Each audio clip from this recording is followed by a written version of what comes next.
Welcome to another Good eReader video review. This is Marcus. And this is Peter. And today we're going to review the new Skytex Skypad Alpha 2.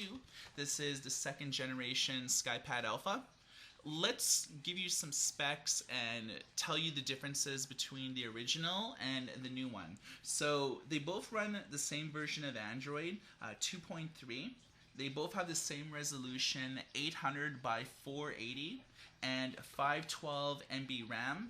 They also have the same storage at 4 gigs of internal storage, but I really noticed after you have Android installed and take it out of the box, you really only have about 1.8 gigs to really work with, and that's just because of the Android operating system and all the programs that come bundled with it. The big 2 or 3 new enhancements is the processor. The processor on the Alpha 2 is 1.2 gigahertz, whereas the original was only 800 megahertz, so it's a significant step up. Also, the screen. This one is a capacitive touch screen, so it's multi-touch. The original had a resistive touchscreen, and I mean, Peter, you know that the big differences between capacitive and resistive. We are not a big fan of the resistive screens. They're usually on the lower end, color e-readers and tablets. Yeah. The big and final last thing is that it could output 1080p or 3D video if you have a 3D TV via the HDMI adapter. And Skytex had told us that the original Skypad Alpha didn't have HDMI, it had Bluetooth. And what they said was a lot of users were not utilizing the Bluetooth aspect, so they decided to skip that and put HDMI where more people could enjoy full HD, 3D TV, so on. Looking at this the first glance, you're going to notice something a little strange, as we did when we first unboxed it. The camera, for the front-facing camera at least, is at the bottom right corner, which is a very strange place to have front-facing camera. Also, you can see that on the top or the sides, there's no power button. It is instead way down here on the bottom. So let's just go side to side now that I've said that. So we have nothing on the left side. Absolutely nothing on the top where the power button usually is. These are just the way it's styled, so don't worry about those. Those are not buttons. And on the side, there's nothing until you get to the very bottom, and you get a power button and a volume up and down. So kind of a weird place to put them, but this is just the way they designed it. You have the menu button, or right-click for most people. You have the home and the back. And then on the bottom is where everything happens here. You have a microphone. You have a 3.5 millimeter headphone jack, HDMI out. This was what Marcus was referring to for video out. You have a micro USB cable.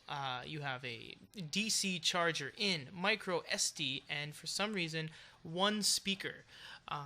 Just looking at this, you could have easily relocated the microphone somewhere else along this line to include another speaker for stereo, but fortunately there is only the one speaker. Yeah, we'll show you how it works audio-wise later, but we were not impressed with the level of audio, and it didn't really seem like this speaker outputted a lot of volume.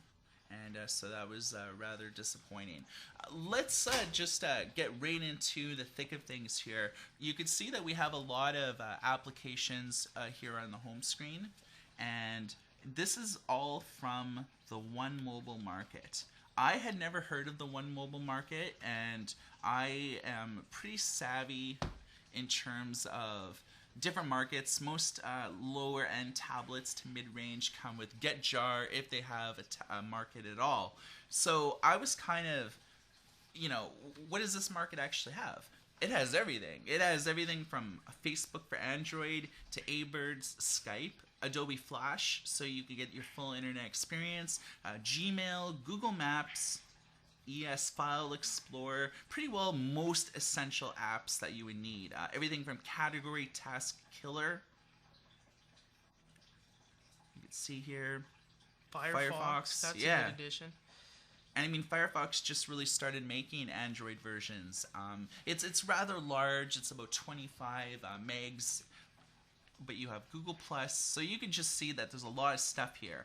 You could even get a lot of the things that we have on our desktop here. We have the Kindle app. We have the Barnes & Noble e-reading application. We're in a little loop here. We have found this thing to be a little strange at times. There we go. So on the front screen here, let me just throw this into landscape mode so it looks a little better for the camera. Yeah, at times this is kind of a bit unresponsive, as you can see. But yeah, I mean, the Kindle app, Nook app, Droid Comic Viewer, Eldico, they're all found on this market. So here is the Amazon Kindle app. So you can see page turns go relatively quickly. It does most common things that you would expect. You can access the dictionary. You can take notes, highlights, annotations. You can look words up on dictionary.com, Wikipedia, and all that type of stuff. This thing's kind of funny. The home button doesn't really work too well. You actually have to press the back button sometimes. We have the Nook reader here. So if you have experience with Barnes & Noble, or if you've purchased books, everything will be synced to that. The one drawback or so that I found about this device so far is that it gets pretty unresponsive. It does indeed. We've gone to a lot of applications that you could find on other tablets, and they just don't work sometimes. Yeah, it's unfortunate, but you know, this is, I think, about $150, so it's priced very well for what it is. Yeah, if you can deal with some lag sometimes, I so far it's not too bad. So this is Droid Comic Viewer. So you can see that it does read comics, and one thing I really like about Android devices is the ability to read comics. And I have no shame in saying that I have an iPad and I really like it. The one drawback with the iPad is that you can't load your own comics on it. You have to download the Marvel comic app. You have to download DC Comics. With Android, it really gives you a lot of flexibility in downloading comics from the internet and then loading them on your device. And that's one of the big reasons why I love Android tablets, is that I can download the official app, but I could also just download indies from the internet or just from various websites on the internet and get my comic fix. And, you know, obviously in the settings menus, there's ways to optimize it and everything like that. This is just a stock. I could read it panel by panel. I could make it so it's fitting to screen and so on. So there's a lot of flexibility, but I wanted to keep things larger so it looks a little bit better on the camera. But yeah, full pinching and zooming. It's pretty great. So we showed you what the ebook experience is like with the Kindle app. That was the comic book experience. What about people that want to load in their own ebooks? This is probably the best ebook reading platform. It's called Eldico. And this really allows you to load in your own books and have a lot of versatility in the overall experience. Now this tablet is compatible with Adobe Digital Editions.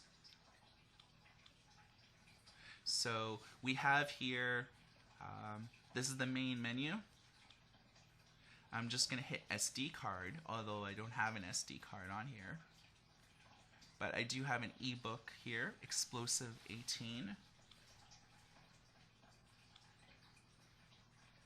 And this is just a book.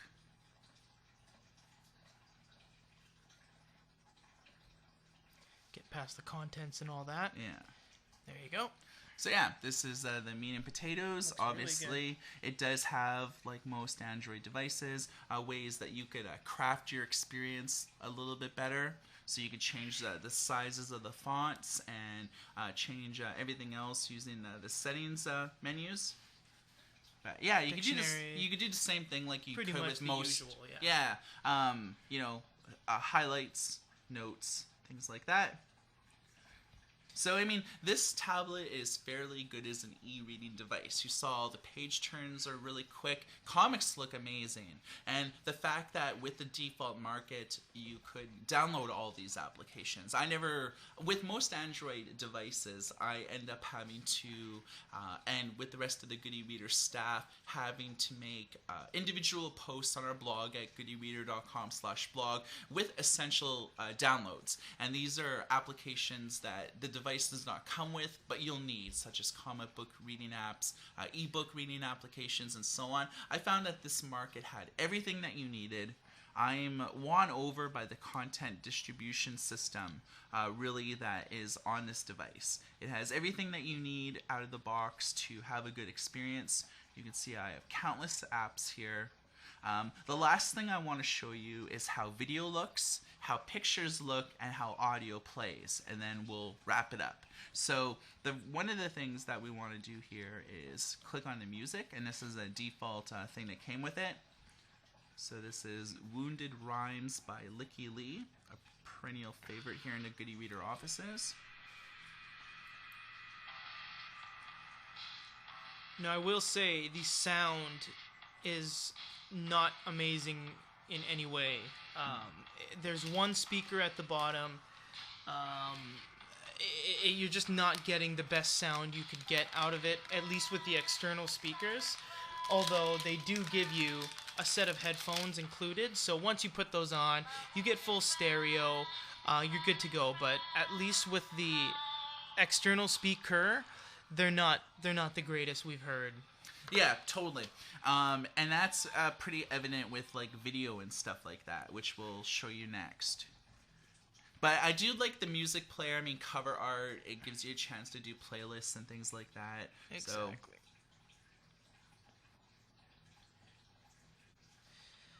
So this is just a sample from Captain America. Once again, the audio is very quiet. We have it on full blast.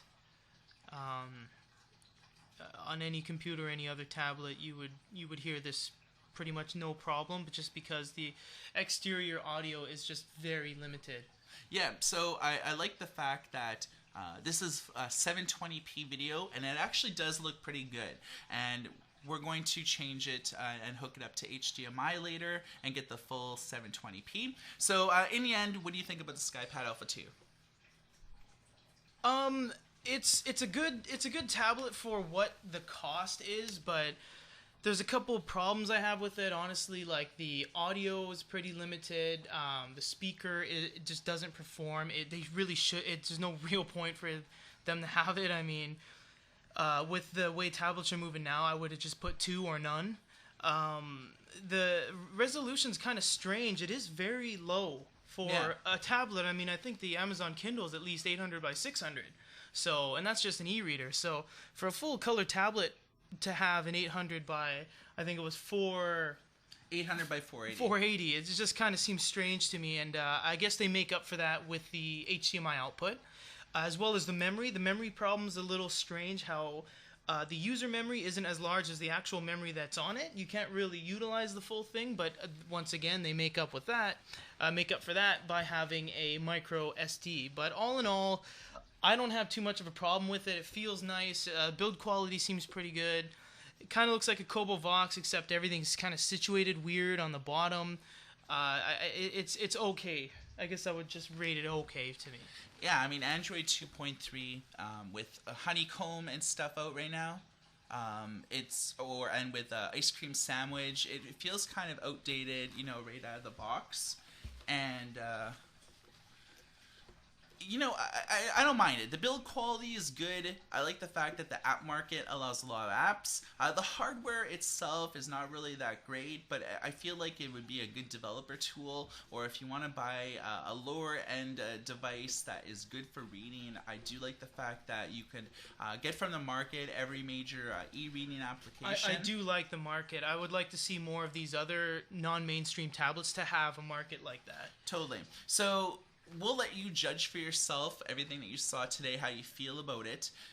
We will be giving this away to a lucky Good e-reader reader on our blog. So stay tuned for the full contest announcements. We're going to announce the contest in a few days. So if you want to get your hands on this, every month we give away a new tablet. So you're going to check that out. And you can check out all of our other videos on our YouTube channel at youtube.com/user/goodyreader and get caught up on all the daily e-reader, digital publishing, and tablet news at goodyreader.com and for goodyreader.com. My name is Marcus. This is Peter. And everybody take care.